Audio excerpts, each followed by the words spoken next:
और वो बड़ा दावा इस वक्त हम आपको दिखा रहे हैं, क्योंकि दोनों ही तरफ से आपने देखा यूएसए के अब्राहम लिंकन कैरियर पर हमले की खबर आ रही है। ये बहुत बड़ी खबर है।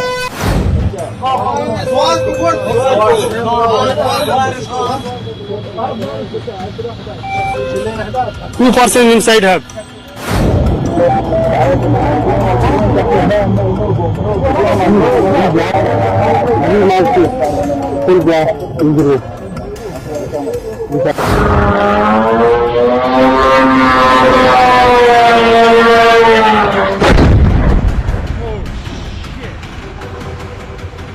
Oh my God.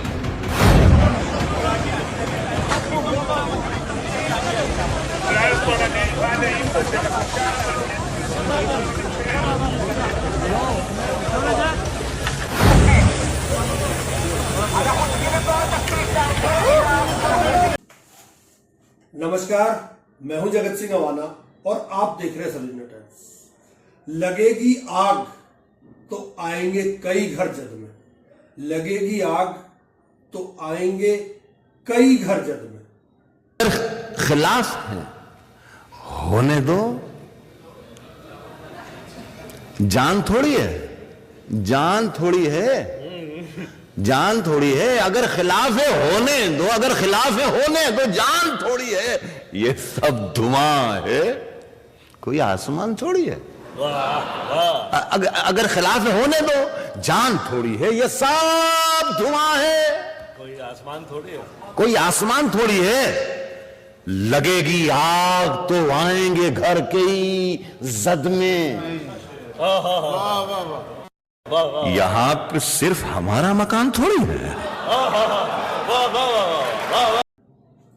वो पूरे विश्व पर अपना राज चाहता है।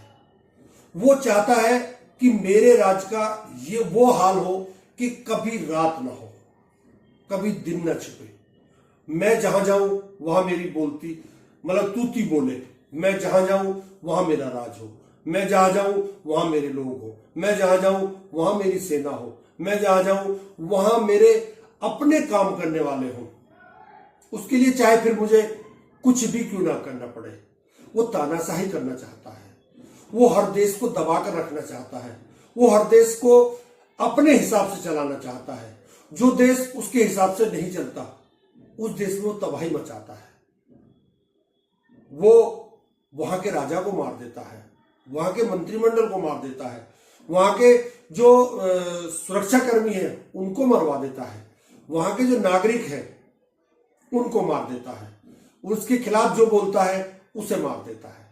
उसके खिलाफ जो बोलता है उसे कैद कर लेता है। ये कहानी पुरानी कहानी नहीं है, ये कहानी आज की है। ये कहानी है एक ऐसे बिगड़ैल शासक की जिसे ये पता नहीं है कि आखिर वो करना क्या चाहता है। वो अमेरिका को ग्रेट अगेन बनाना चाहता है। आप ग्रेट अगेन बनाइए, आप कुछ भी करिए, परंतु आप किसी कमजोर को दबाकर, किसी कमजोर को मारकर, किसी कमजोर से उसका अधिकार छीनकर, किसी कमजोर को के ऊपर इतना टैक्स लगाकर कि वो जी ही ना पाए, ऐसा काम करके आप अगर शासन करना चाहते हैं तो ये शासन नहीं है, ये फिर हिटलरवादी सोच है। इस हिटलरवादी सोच का अंत क्या होता है सब लोगों को पता है। भारत में भी आज की जो राजनीति है वो राजनीति कमोबेश ऐसी है, जो बोले वो जेल जाए, जो बोले वो जेल जाए, जो बोले वो मरवा दिया जाए, जो बोले उसके खिलाफ एक षड्यंत्र रचा जाए, जो बोले उसको इतना जलील कर दो अपने पालतू मीडिया के माध्यम से कि वो कुछ कर ही ना पाए। उसे ऐसा कर दो कि उसकी बात चाहे वो सच भी बोले वो बात झूठी लगे, और हम बोले तो वो बात सच्ची लगे। हम क्योंकि हम सत्यवादी हैं, हम सत्य पर चलते हैं, हम सनातनवादी हैं, हम धर्म रक्षक हैं।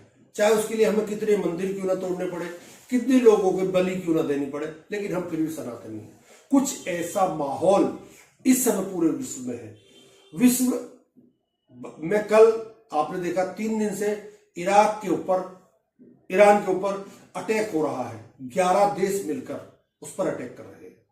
हालांकि उसमें से ब्रिटेन ने अपने पैर वापस खींच लिए हैं, परंतु फिर भी इजराइल है, अमेरिका है, उसके अलावा और ढेर सारे उसके दोस्त हैं जो अटैक कर रहे हैं। परंतु ईरान के नेता जो खुमैनी थे, उनके मरने के बावजूद भी ईरान झुकने का नाम नहीं ले रहा।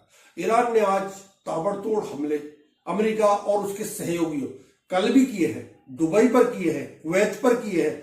उसके अलावा जो कतर में उसका एयरबेस था उसको ध्वस्त किया है, अमेरिका का एयरबेस था।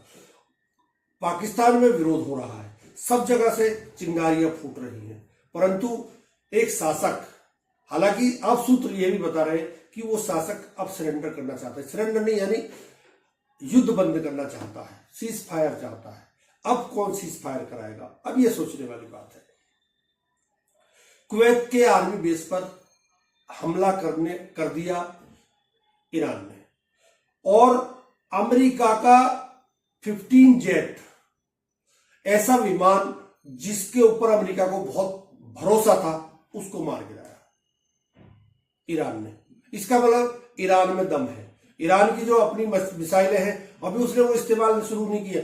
हालांकि बताया जा रहा है कि जो इब्राहिम वो तैनात किया था अमेरिका ने, उसके ऊपर अटैक किया है, ऐसी खबरें आ रही हैं।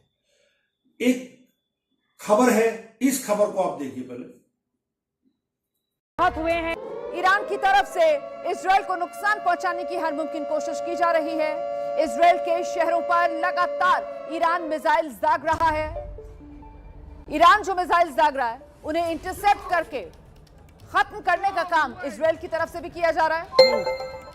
एयर डिफेंस इजराइल की वो पूरी तरीके से मुस्तैद है, और ईरान की तरफ से जो हमले किए जा रहे हैं उससे कहीं ना कहीं इजराइल के एयर डिफेंस को भेद कर मिसाइल गिराने की कोशिश है। कुछ कोशिशों में ईरान कामयाब भी हो रहा है, जिसके बाद इजराइल के कुछ हिस्सों में भारी नुकसान भी हुआ है, कई लोग घायल भी हुए।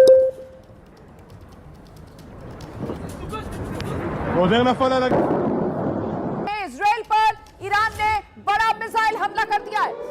जेरूसलम में हाइपरसोनिक मिसाइल से हमला किया गया है, ये बड़ी खबर सामने आ रही है। इजराइल का जेरूसलम जिसे निशाना ईरान ने बनाया है, और यहां जेरूसलम पर हाइपरसोनिक मिसाइल से हमला किया है। ईरान का ये हमला जिसपे इजरायली नागरिक घायल हुए हैं, तो अब इजराइल की तरफ से निशाना बनाया जा रहा है। एक ईरान, उसके साथ इस समय कोई नहीं खड़ा हुआ है, अकेला देश फिलिस्तीन के लिए लड़ते हुए उसने दुश्मनी मोल ले ली इजराइल से, उसने दुश्मनी मोल ले ली अमेरिका से। अमेरिका तेल के लिए ईरान पर कब्जा कर चाहता है, ईरान को पर अपने लोगों को बैठाना चाहता है, जिस तरह उसमें बैठा रखे हैं अपने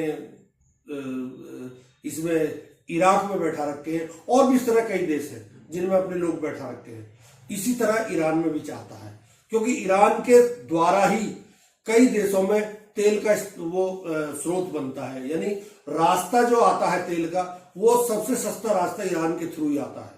तो उस पर कब्जा करना चाहता है अमेरिका ग्रेट अगेन होना चाहता है। इसके अलावा पुतिन और जिनपिंग कल आयतुल्लाह खमैनी की मौत पर शोक जता रहे थे, परंतु हमारे देश के प्रधानमंत्री एक शब्द नहीं बोल पाए। बड़े दुख की बात है। ईरान हमारा पुराना मित्र रहा है, उससे हमारी पुरानी दोस्ती रही है। ईरान ने हमें हमेशा सपोर्ट किया। ईरान ने जब हम यूएन में गए थे उस समय हमें सपोर्ट किया था अमेरिका उसके पाकिस्तान के खिलाफ, लेकिन आज हमारे प्रधानमंत्री मौन है। खैर कोई बात नहीं, उनकी मर्जी। कुछ खबरें जो वहां से निकल कर आ रही हैं, अलग अलग मंत्रियों के वहां से बयान आ रहे हैं, अलग अलग मीडिया रिपोर्ट्स के वहां से खबरें आ रही है। इन खबरों को आप एक बार, सारी खबरों को एक बार देखिए। says US casualties could happen again as Israel and Iran के साथ जंग सैन्य ऑपरेशन के दौरान अमेरिका को और भी नुकसान हो सकता है। यह बात राष्ट्रपति डोनाल्ड ट्रंप ने रविवार को मानी। अमेरिकी सेना के मुताबिक अब तक 3 अमेरिकी सैनिक मारे जा चुके हैं। ट्रंप ने एक वीडियो जारी करके अभियान के पैमाने को दिखाया और हमलों के पीछे अपनी वजहों पर जो बहुत जरूरी हो जाता है आपके स्क्रीन पर। अमेरिकी सेंट्रल कमांड ने पहले ऑपरेशन एपिक फ्यूरी यानी ईरान के खिलाफ चल रही रेजीम चेंज जंग के तहत हुई मौतों की पुष्टि की थी, लेकिन जगह का खुलासा नहीं किया। CNN को एक सूत्र ने बताया है कि पेंटागन इस बात की जांच कर रहा है कि आखिर ईरान का ड्रोन बेस की एयर डिफेंस को कैसे भेद कर अंदर पहुंच गया। अमेरिका इस्राएल के संयुक्त हमले में सुप्रीम लीडर अली खामेनी के मारे जाने के बाद ईरान एक बड़े ऐतिहासिक मोड़ से गुजर रहा है। तेहरान ने एक ट्रांजिशनल काउंसिल बना दी है और संकेत दिया है कि नया सुप्रीम लीडर जल्द चुना जाएगा। वैश्विक असर, इस हिंसा की लहर से तेल की सप्लाई प्रभावित हुई है और हवाई यात्रा भी बाधित हुई है। संघर्ष शुरू होने के बाद पहली ट्रेडिंग में रविवार को तेल की कीमतें तेजी से बढ़ीं, जबकि शेयर बाजार के फ्यूचर्स में भारी गिरावट देखी गई। हमलों का नक्शा, इस्राएल ने तेहरान के दिल में हमला किया, जबकि ईरान ने अमेरिकी ठिकानों, इस्राएल और पूरे मध्य पूर्व में कई लक्ष्यों पर हमला। खबर, Iran's Revolutionary Guard Corps announced that US aircraft carrier Abraham Lincoln was attacked by 4 ballistic missiles. ज्यादा चिंता इस बात की है कि मौजूदा सरकार में हमें कभी पता नहीं चलेगा कि अमेरिका की तरफ से असली कहानी क्या है। ट्रंप की टीम खुल्लम खुल्ला बातों पर भी झूठ बोल देती है और भरोसेमंद पत्रकारों को तो डिफेंस डिपार्टमेंट की ब्रीफिंग तक पहुंच ही नहीं मिलती। इसलिए हमें अपने सैनिकों के बारे में सच जानने के लिए ओपन सोर्स इंटेलिजेंस और इंटरनेशनल मीडिया रिपोर्ट्स पर निर्भर रहना पड़ेगा। सर, इस्राएल और खाड़ी के अरब देशों की ईरान के जवाबी हमलों को झेलने की क्षमता इस बात पर निर्भर करेगी कि उनके पास कितने मिसाइल इंटरसेप्टर बचे हैं। और पिछले साल इस्लामिक रिपब्लिक के साथ हुई भारी लड़ाई के बाद उनके स्टॉक के खतरनाक रूप से कम होने की allies have enough interceptors to defend their ports and cities। सरल शब्दों में फारस की खाड़ी अब अमेरिका ईरान हमलों की फ्रंट लाइन बन गई है। ऐसे हथियारों से बचाव के लिए और भी ज्यादा इंटरसेप्टर मिसाइलों की जरूरत होती है। आमतौर पर सैन्य नियम यह कहते हैं कि हर आने वाले टारगेट पर 2 या 3 इंटरसेप्टर दागे जाते हैं ताकि उसे गिराने की संभावना ज्यादा रहे। मामले से जुड़े एक शख्स के मुताबिक अगर ईरान के मौजूदा हमलों की तीव्रता ऐसे ही जारी रही तो कुछ ही दिनों में इंटरसेप्टर मिसाइलों का स्टॉक खतरनाक रूप से कम हो सकता है। स्टिम्सन सेंटर की सीनियर फेलो केली ग्रीको ने कहा, मिसाइल इंटरसेप्टर बड़ी चिंता का विषय है, खासकर एंटी बैलिस्टिक इंटरसेप्टर। हम उन्हें जितनी तेजी से इस्तेमाल कर रहे हैं उतनी तेजी से बना नहीं पा रहे हैं। शनिवार को पूरे इलाके में दर्जनों ईरानी मिसाइल इंटरसेप्ट की गईं, लेकिन कम से कम कुछ अपने निशाने पर पहुंच गईं। अगर ईरान के पास मिसाइलें ज्यादा हैं और टारगेट्स के पास इंटरसेप्टर कम, तो आगे चल के मुश्किलात पेश आएंगी। और ceasefire agreement that Israel has violated several times. Hezbollah has actually issued a statement fairly recently saying that it did launch missiles and drones towards Israel. It says in retaliation for the killing of Iran's Supreme Leader Ali Khamenei. So we do have that confirmation, and of course, just yesterday they indicated that there would be a response from the group in, and this, as you mentioned, is in the context of continued violations of the ceasefire, which has been in place for about a year. But we have seen Israeli strikes across Lebanon multiple times over the last. तमाम जो अमेरिकी basis हैं खाड़ी देशों में, उसमें तबाही मचा रहा है। सबसे पहले दोस्तों, सेंट्रल इजराइल में जो तबाही मची है उसकी तस्वीर आई है वॉर मॉनिटर के जरिए, जिसमें बताया जा रहा है कि एक ईरान मिसाइल जो है वो सेंट्रल इजराइल के एक पूरे बेस को उड़ा देता है। करीब 36 सेकंड का विजुअल है, आप यहां पर देख रहे हैं किस तरह से तबाही मची हुई है। पूरी तरह से प्रलयंकारी तबाही आप देख सकते हैं अपनी स्क्रीन पर। सेंट्रल पूरी तरह बिखरते हुए दिख रहे हैं। अब तक कम से कम 9 इस्राएली लोगों की मौत की पुष्टि हो चुकी है। रेस्क्यू टीमें अभी भी मलबे के नीचे बचे लोगों को ढूंढने में लगी है। हमले से पहले सायरन नहीं बजे थे। इस्राएली सेना और अधिकारियों ने कहा कि वे जांच करेंगे कि बेट शेमिश में एयर डिफेंस सिस्टम क्यों फेल हुआ। इस्राएल का मल्टीलेयर एयर डिफेंस सिस्टम पूरी तरह परफेक्ट नहीं है और हर मिसाइल को इंटरसेप्ट नहीं कर सकता। हमने ये एस्केलेशन के दौरान तेल अवीव और दूसरे शहरों में भी देखा और जून में भी, जब इस्राएल ने ईरान पर पिछला हमला किया था।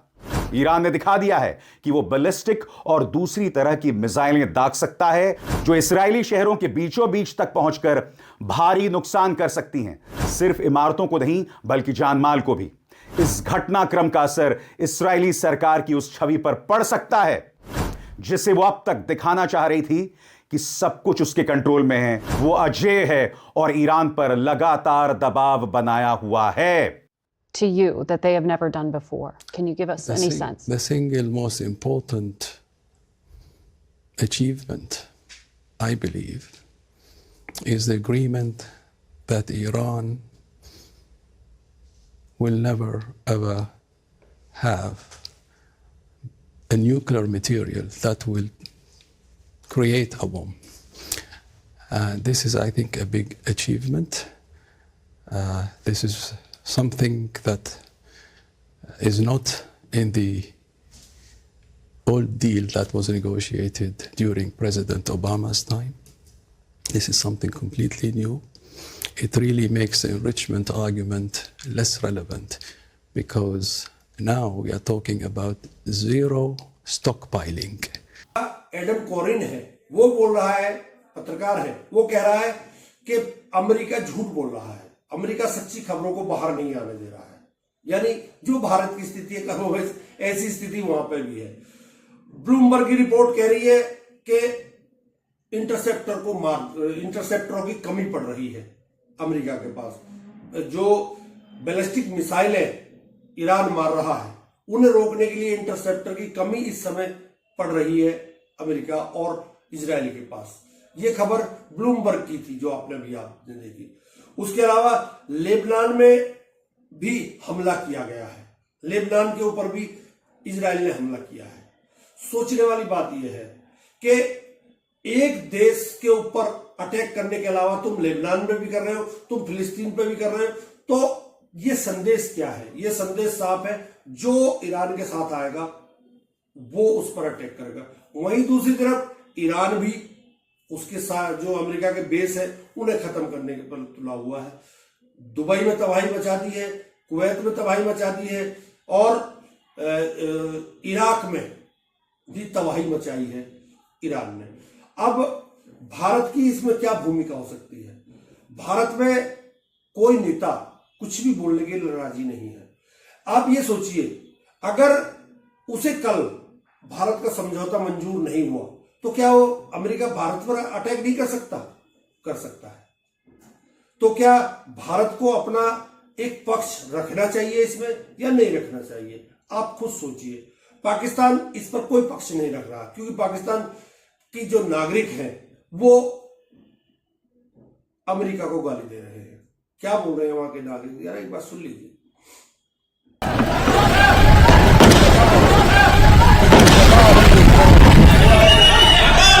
भाई कहां दे दिया यार?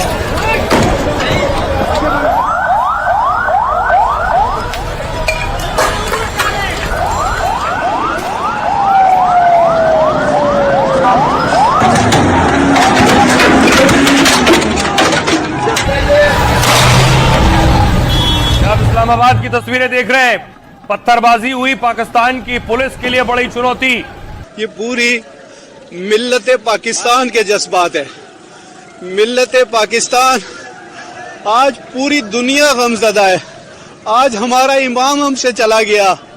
आज ये जो काम हुआ है, आज ही करबला में आज हमारा हुसैन हमसे छीन लिया गया। तो आज मिल्लत पाकिस्तान को ये फैसला करना होगा कि वो अपना रास्ता या तो आज के हुसैन के साथ करे या आज के यजीद के साथ करे। लिहाजा हम जमहूरियत इस्लामी ईरान के साथ हैं, पाकिस्तान के अवाम उनके साथ हैं। अल्हम्दुलिल्लाह पाकिस्तान की जो पब्लिक ओपिनियन है, राय आमा है और लोगों का जो सेंटीमेंट है वो सारे का सारा अमेरिका के खिलाफ है, इसराइल के खिलाफ है। अमेरिका सबसे बड़ा शैतान है। इसराइल एक ऐसा ट्यूमर का कैंसर का फोड़ा है जो मुसलमानों के दिल में इसको ईजाद किया गया है, जो इलिजिटिमेट जालिम रियासत है, जालिम हुकूमत है। रियासत वहां लोग बोल रहे हैं, भारत में भी लोग बोल रहे हैं, कई जगह कल धरने प्रदर्शन हुए हैं आयतुल्लाह खमैनी की मौत पर, परंतु भारत सरकार मौन है। एक पत्रकार कल एक उसमें डिबेट में कह रहे थे कि अगर भारत मौन है और भारत ने अपना विरोध नहीं जताया कि आप ये गलत कर रहे हैं, ये विश्व युद्ध की तरफ, तीसरे विश्व युद्ध की तरफ हम ले जा रहे हैं, क्योंकि अगर आजकल में रूस और चीन अगर इराक के समर्थन में आ गए तो ये विश्व युद्ध होना तय है। और अगर ट्रंप एक सनकी राजा है और उसकी सनक के सामने पूरा विश्व इस समय बारूद के ढेर पर बैठा हुआ है, ऐसे सनकी राजा का विरोध अमेरिका में भी हो रहा है, परंतु ऐसा सनकी राजा के हाथ में पावर आ जाने का मतलब है विनाश। और विनाश जब होता है तो एक का नहीं होता। मैंने अभी आपको शेर सुनाया राहत इंदौरी साहब का, वो सबका होगा, नुकसान सबका होगा, भारत का भी होगा, पाकिस्तान का भी होगा, और मिडिल ईस्ट का भी होगा, और गल्फ कंट्रीज का भी होगा, और अमेरिका का भी होगा। कई सैनिक वहां के भी मारे गए। इसलिए युद्ध किसी भी समस्या का समाधान नहीं हो सकता। आप विस्तारवादी सोच के हैं, इसका मतलब ये नहीं है कि आप दूसरे देश पर कब्जा करके अपना विस्तार करेंगे और दूसरे को मारकर आप वहां के राजा बनेंगे। गलत बात है। आप क्या सोचते हैं इस पर? अपने विचार जरूर रखिएगा। नमस्कार, बहुत बहुत धन्यवाद।